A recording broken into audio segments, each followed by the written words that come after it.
I've worked winter roads my whole life. You'd think after 20 years behind the wheel of a snowplow, nothing out there could surprise me anymore. But you'd be wrong. It was January 2019, the kind of night when the wind doesn't just howl, it screams. The storm rolled in faster than expected, burying the county highway in a moving wall of white. Dispatch called me in for an emergency shift, said a long stretch of Route 19 had to stay open in case an ambulance needed it. I didn't argue. I grabbed my thermos, signed out Truck 7, and headed straight into the storm. By midnight, visibility was so bad I could barely see the tip of the hood. The radio crackled in and out, the wind kept slamming against the cab, and the drifts were building higher than the plow blade. But then, I noticed something else. Every few minutes, through the whiteout, I'd catch a glimpse of a figure on the side of the road, just standing there. A dark silhouette, motionless, facing the plow as I approached. Too still, too tall, too thin. Each time I slowed down or passed the spot, it was gone. At first I thought it was the storm playing tricks on me. But the fifth time I saw it, I realized the shape wasn't just standing, it was watching me. And then, a few miles farther up Route 19, I found the thing that made my stomach sink. A parked sedan half buried in snow, driver's door wide open, interior lights still on, but no one inside.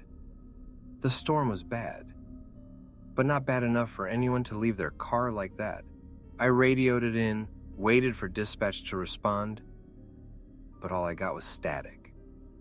And that's when I noticed something in the road ahead.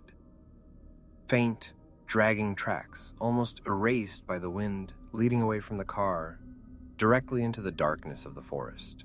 And beside those tracks, there were footprints, bare ones, in the middle of a blizzard. I put the plow in park, left the engine idling, and stepped out into the storm. The cold hit me so hard, it felt like someone slapped the air out of my lungs. My flashlight cut only a narrow tunnel through the blizzard, but it was enough to see the tracks clearly. Human footprints. Bare feet, and next to them, a long, uneven trail. Like something heavy was being dragged. I called out into the storm, "Hello? County Plow Service. If you can hear me, call out." Nothing. Just the wind screaming past the tree line. The tracks led off the highway toward the woods, a place even hunters avoided in winter. Locals called it Black Timber Hollow, a thick, dead stretch of forest known for two things: animals disappearing and people getting lost. I took a step toward the trees. The snow instantly swallowed my boot halfway. Then the wind dropped, suddenly, unnaturally. And in that brief, eerie silence, I heard it. A voice, faint, muffled, like someone calling for help from far, far inside the trees. Help! My stomach tightened. I had no idea who was out there or what condition they were in, but I knew one thing. If someone wandered into Black Timber Hollow during a blizzard, they wouldn't survive long. I followed the tracks, pushing through the deepening snow. The further I went, the quieter the world became, like the storm itself was holding its breath. 10 yards in, 20, 30. Then I found something half buried at the base of a fallen pine. A cell phone, screen cracked, still glowing faintly. A recent call was open, timer still running, as if someone was on the other end listening this whole time. I lifted it to my ear, static, but beneath it, something else. A slow, wet, breathing sound, and then a voice whispered, "Don't follow the tracks." The line went dead. The footprints ahead of me suddenly ended, just stopped, but the drag marks kept going, straight into the darkness. I froze where I stood, staring at the place where the footprints stopped. No turnaround, no jump to the side, no sign the person doubled back. Just nothing, except for the long, heavy drag marks continuing deeper into Black Timber Hollow. Something, or someone, had been pulled along the ground. My breath steamed out in sharp bursts as I slowly swept my flashlight across the clearing. That's when I saw him. A figure standing between the trees. Not moving, not reacting, just standing there in the swirling snow. He was turned half away from me, shoulders hunched like he was freezing, which made sense because he wasn't wearing a coat, just a thin, torn shirt plastered to his back. "Sir," I shouted, my voice cracking in the cold. "County Plow Service, are you hurt?" He didn't answer. Something about the way he stood made my skin crawl. Too stiff, too still, like he wasn't breathing. I stepped closer, crunching through the snow. "Sir, I need you to turn around." He didn't, but when I took another step, he slid. Not walked, not stepped, just slid sideways, silently, like gravity bent wrong for him. I stopped dead cold. The figure rotated slowly and finally faced me. His eyes were wide, frozen open. Every part of him frostbitten pale, his lips blue and cracked. Snow clung to his eyebrows, eyelashes, even the hollows of his cheeks. He looked like he'd been standing in that storm for hours. But the worst part? His feet. Bare, purple, half frozen, and not a single footprint beneath him. Then his mouth twitched. The skin around it split like thin ice, revealing teeth that looked far too white for someone in this condition. And in a voice that sounded like breath scraped across a stone floor, he whispered, "You followed the wrong trail." The snow around my boots suddenly lurched, like something underneath the ground shifted, pushing upward. The man didn't move toward me. He just pointed past me, back toward where I had come from. I turned, and my flashlight beam landed on something new in the snow. Fresh footprints. Mine, but now another set beside them, following me, and they hadn't been there before. A jolt of cold panic shot through me. Those new footprints, the ones beside mine, were deep, like the person trailing me was heavier, or sinking into the snow with every step. And the stride, the spacing, it matched mine almost exactly. But I hadn't heard anyone behind me. Not a crunch, not a breath, not a whisper. The frozen man in front of me lowered his arm, that terrible stiff finger dropping back to his side, like it was too heavy to hold up, his head tilted slightly, as if he were listening to something behind me. I forced myself to turn back around and face him. What's happening out here?" I asked, my voice trembling.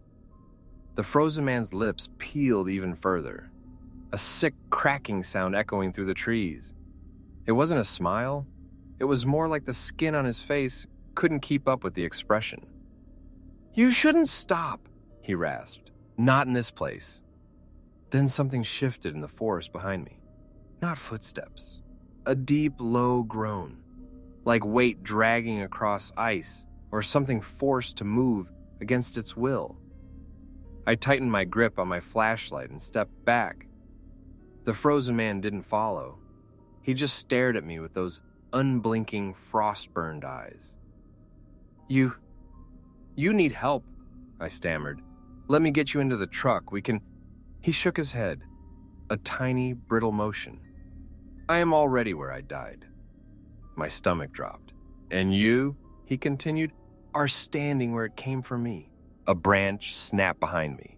Loud. Close. I spun around, flashlight cutting through the snowfall. The footprints beside mine were now closer. A few fresh ones added at the end, leading directly toward me. Closer than footsteps should appear in the time I had turned away. I raised the light higher. That's when I saw it. Just at the edge of the beam, the silhouette of a person standing among the trees, shoulders hunched, head low, completely still, too still. Their outline didn't sway with the wind, didn't shift, didn't breathe. I blinked, and suddenly they were closer, just a few feet inside the flashlight beam now, snow falling over their unmoving shape. My throat closed. The frozen man behind me whispered, "Don't blink, don't turn, don't run." Another crunch, not mine, echoed through the hollow. The dark figure twitched. A single jerking motion. And then it took its first step toward me. The figure stepped into the open. Snow slid off its shoulders, revealing a man's shape, but wrong. Too tall in the torso, arms that hung just a little too low, head tilted far enough that no living neck should allow it. My flashlight flickered as if the cold itself was choking it. I stepped back. The frozen man behind me didn't move, but his voice tightened like he was terrified for me. "It follows the warmth." The figure took another step. Crunch, crunch, slow, deliberate, like it had all night to reach me. I forced myself to speak, if only to keep from falling apart. What is that thing?" The frozen man's answer was quiet, and it made my stomach feel like it had fallen into my boots. "It pretends to be you." My breath hitched in my throat. "What do you mean, pretends?" He cut me off. "Look at its feet." I hesitated, then lowered the beam. The snow around the figure was marked with footprints, identical to mine. Same tread pattern, same spacing, same weight. It wasn't walking toward me. It was walking with me, like it had been beside me the entire time, stepping in sync, hidden just behind the curtain of snow. Now it simply wasn't hiding anymore. I raised the flashlight again. The figure had stopped 20 feet away. Its face, if you could call it that, was completely obscured by shadow. But I could swear something underneath the darkness shifted, like a jaw working, like teeth grinding together. The frozen man whispered sharply, "It only gets close when you're alone. When you stop, when you freeze." I swallowed hard. "So what do I do?" The frozen man didn't speak at first. He just stared at the creature, frost lengthening across his cheeks. Then, finally, "You move." The figure jerked. Then it mirrored me, leaning forward, ready to follow the second my boots touched snow. I backed away slowly. Step, crunch, step, crunch. The figure followed, exactly, perfectly. My breath trembled in front of me, and the frozen man's voice came one last time, strained with urgency. "If you stop again, it won't just walk beside you anymore." A gust of wind blew through the trees. When I turned to run, the figure ran too. I bolted toward the snowplow, boots punching deep holes into the untouched snow. My flashlight swung wildly, the beam jittering across tree trunks and drifts like a panicked heartbeat. Behind me, its footsteps matched mine perfectly. Crunch, crunch, crunch. No delay, no staggering, no struggle. It didn't chase me. It copied me. Every step I took, it took. Every slip, every uneven landing, mirrored. I didn't dare look back. The frozen man's warning still rang inside my skull. "If you stop again..." I pushed harder, lungs burning from the cold. The snowplow's yellow beacon light blinked through the storm ahead, distorted by falling flakes. I was almost there, almost. A sound cut through the wind. Not the crunching footsteps, not the storm, not the trees. A slow exhale, warm and close, brushing the back of my neck. I froze, my mistake. The echo of my last step repeated behind me, but I hadn't moved. My body locked in place, terror rooting me into the snow. The next sound was even worse. Another breath. Right over my shoulder, my flashlight flickered, whining like its battery was being drained by something unseen.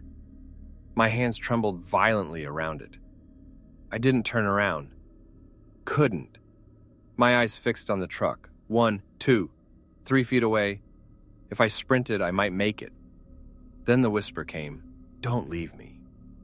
It wasn't the frozen man's voice. It wasn't human. It wasn't anything with lungs or warmth. It sounded like someone trying to speak through a mouthful of ice, frozen vocal cords cracking on each syllable. My knees nearly buckled. A hand, ice cold, rested on my shoulder, not gripping, not clawing, just resting, like it wanted to feel the way I breathed. I forced myself to inhale, then exhale. Slow, controlled, barely moving. That cold hand slowly tightened. I heard the cracking of ice. I heard the stretching of something dead trying to mimic something living. And then, from the direction of the trees, far behind us, the frozen man yelled, "Move, now!" His voice shattered the moment. I lunged. The cold hand slipped off my shoulder. I sprinted through the snow, heart slamming against my ribs, boots sliding, breath tearing at my throat. And behind me, the creature didn't copy anymore. Chased. Fast. Too fast. The truck was yards away. If I didn't reach it, I wasn't going to survive the next 10 seconds. I leapt the final stretch toward the snowplow, boots slipping on the ice crust. My hand slammed against the door handle, metal shockingly cold, and I yanked it open with everything I had left. Behind me, the creature barreled forward, no longer copying, no longer hiding. I could hear it tearing through the snow with a frantic, unnatural speed. I threw myself inside the cab and slammed the door just as something hit the truck hard enough to rock the entire frame. Wham! The glass rattled. My heart seized. I fumbled for the lock, clicked it down, and immediately another impact struck the door, this time right beside my head. Crack. A thin split formed in the inside panel. Whatever was out there wasn't human. The radio hissed with static behind me. The heater blew cold air. Every surface felt wrong, like the storm had seeped into the cab. I forced myself to look through the fogged window. At first, nothing. Just swirling snow. Then a face pressed against the glass. Not the frozen man. Something worse. Its skin was white, stretched tight, almost translucent like packed snow. Its eyes were pits. Not black, just absent. Like the sockets had been scooped clean. But its mouth was wide, too wide, cracked at the corners, the teeth looking like shards of ice, and it whispered through the window, "Let me warm up." I choked on my own breath. The creature dragged a long, finger-like hand across the glass. Wherever it touched, frost spiderwebbed instantly. Lines of white shot across the window, spreading fast. I reached for the ignition. My fingers were stiff, numb. I tried again. The truck sputtered, then gurgled. The headlights flickered once, then died. Everything went black. Outside, the creature stopped whispering. It started tapping, slow, deliberate, like it was trying to find the weakest spot in the window. Tap, tap, tap. And then, from behind me, inside the cab, a second breath fogged the windshield. But I was alone. Or so I thought. My eyes widened. There, in the rearview mirror, something moved in the back of the cab. A shape crouched low, rising slowly like a shadow peeling itself off the floor. Two pale hands gripped the seat behind me. I couldn't see its face yet, but I could hear its voice. "You left the door open." I hadn't. I knew I hadn't. But something was inside the truck with me. And the thing outside, it stopped tapping. Like it knew the job was already done. I didn't move. Couldn't, because the thing in the back of the cab was breathing inches from my neck. Slow, shallow, wet. The creature outside stayed perfectly still. No tapping. No movement. Like it was waiting, letting the one inside finish what it started. The rearview mirror shook from my trembling, and I forced myself, against every instinct, to look into it. At first I saw only darkness. Then a shape leaned forward, rising into view. Its head came into the mirror's edge.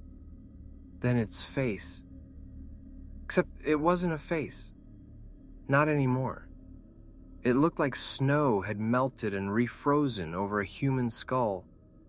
Features blurred, half-formed, sliding. One eye was too low, the mouth too high, the nose barely visible beneath frost ridges. Every breath it took expelled a curl of white vapor that drifted over my shoulder.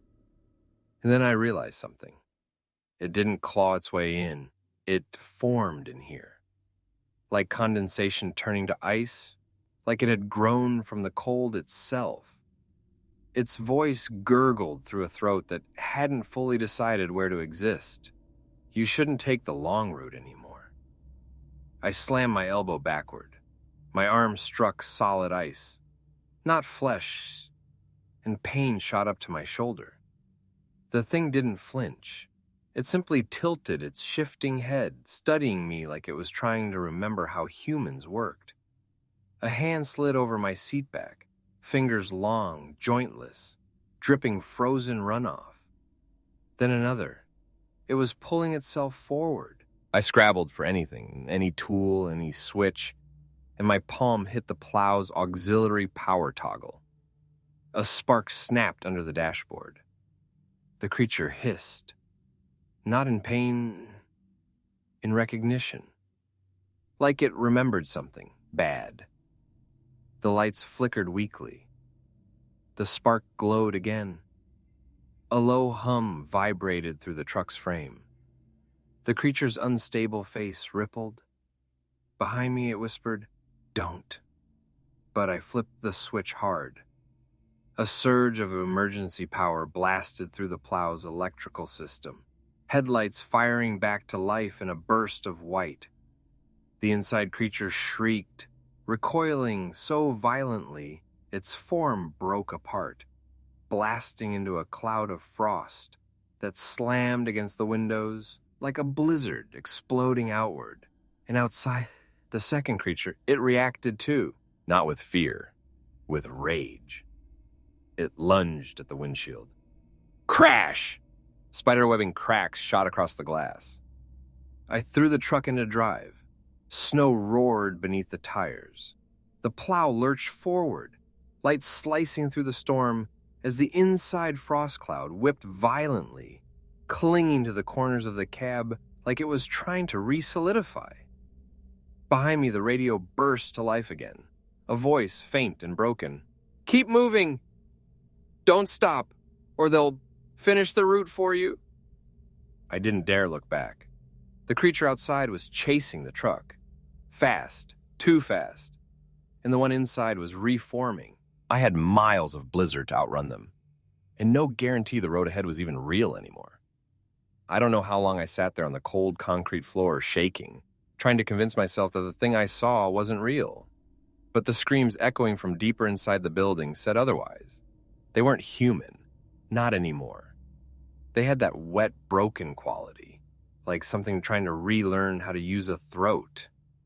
I forced myself up and pointed my flashlight down the corridor, except the corridor wasn't the corridor I'd come from. Yesterday, that stretch of the building was a straight path leading toward the service staircase. I'd walked it a dozen times. It had peeling green paint, rusted pipes, and a broken exit sign. Now it was different. The paint was a darker, sickly brown, like dried blood diluted with water. The pipes overhead were bent into strange, almost rib-like arches. And the exit sign wasn't broken anymore. It was glowing bright red, and underneath it, written across the wall, in thick, uneven strokes, were 4 words: "Don't look behind you." My blood froze, because whoever or whatever wrote that did it while I was sitting here. I didn't turn around. I couldn't. I kept my eyes locked on the red letters, breathing shallow, fighting the urge to bolt. If something was behind me, moving fast would only make it worse. I forced myself to whisper into the radio clipped to my shoulder. "Dispatch? Anyone? Please, any unit come in." Static answered. But beneath the static, something else whispered back. My name. Not shouted, not called, whispered, soft, right behind my ear. I squeezed my eyes shut. That was a mistake, because the moment I blinked, I heard something wet shift its weight on the floor behind me. The faint sound of skin dragging. Something breathing through a torn mouth. I didn't think. I didn't look. I ran. I sprinted down the hallway that shouldn't have existed. My boots slamming against the ground, the flashlight jerking wildly in my hand. The building seemed to warp around me, the walls narrowing, the ceiling lowering like it wanted to press me flat. Behind me, footsteps. Fast, too fast. Something was following me, scraping along the walls, making the entire hallway shudder. Then I made a mistake. I looked back. For less than a second. Just a glimpse, but I saw it. A shape hunched over, crawling on all fours, its joints bending backward, its face stretched into something that barely resembled human. No eyes, just black, dripping hollows. And it was smiling. I whipped back around, only to find the hallway abruptly ending in a steel door. No windows, no handle, just a rusted keyhole. The creature behind me let out a sound, a laugh broken and bubbling, and I realized something horrifying. The key I had taken earlier, the one I thought belonged to a storage room, was its key, the one it wanted me to use. I hesitated, breath sharp in my chest, the thing approaching fast. Then, from the other side of the steel door, I heard someone knock. Slow, 3 times. Knock, knock, knock. And a voice, completely calm, completely human, whispered, "Don't let it touch you." My hands shook as I fumbled with the rusted key. The creature was behind me now, dragging itself forward with unnatural speed, scraping its claws along the walls. Its breathing was wet and ragged, and I could feel its presence pressing the air around me. I shoved the key into the lock. It fit, and as I turned it, the steel door groaned like it hadn't been opened in decades. The hallway behind me seemed to stretch impossibly long, like the building itself was stretching time to let the creature catch me. Its shriek echoed through the corridor, a mixture of metal and something living. I pulled the door open. Cold air poured out, biting through my jacket, carrying the faint scent of pine and snow. Beyond it was the outside world, or at least I hoped it was. The creature hesitated at the threshold, its twisted face pressed against the edge of the door. It hissed, a sound like freezing water over stone, and then it slithered back into the darkness of the hallway, unwilling or unable to cross the threshold. I didn't waste a second. I bolted through the doorway. The snowstorm hit me like a wall. I couldn't see more than a few feet ahead. Every step sank into deep snow, and the wind tore at my face, but I didn't care. I ran straight toward the glow of the plow's beacon in the distance, the only thing I recognized. When I reached the plow, I yanked the door open and jumped inside, slamming it shut behind me. The truck's engine roared to life like it had been waiting for me. I threw it into gear and tore down the mountain road, headlights slicing through the blizzard. I didn't look back. Not once, not until I reached the bottom of the ridge and the storm began to thin. And even then, the road behind me looked normal. No footprints, no drag marks, no trace of the horrors that had chased me through the storm. Just silence. The dispatcher's voice came through the radio, shaky and worried. "Truck 7, you there? You went offline hours ago." I swallowed hard, shaking. Yeah, I'm here," I said, forcing my voice steady. I lost track of time." There was a pause, then, "Okay, good. Stay on the road. There's been reports of unusual conditions up there." I didn't ask what they meant. I didn't want to know. Some things, I realized, were better left unanswered. I kept driving, mile after mile, my hands tight on the wheel, headlights cutting through the early dawn snow. And in the rearview mirror, I thought I saw a shadow crouch at the edge of the road. But when I blinked, it was gone. Some things never let go of their route. Wait. If this story kept you watching, there's another real horror waiting for you. Click on the screen, and don't watch it alone.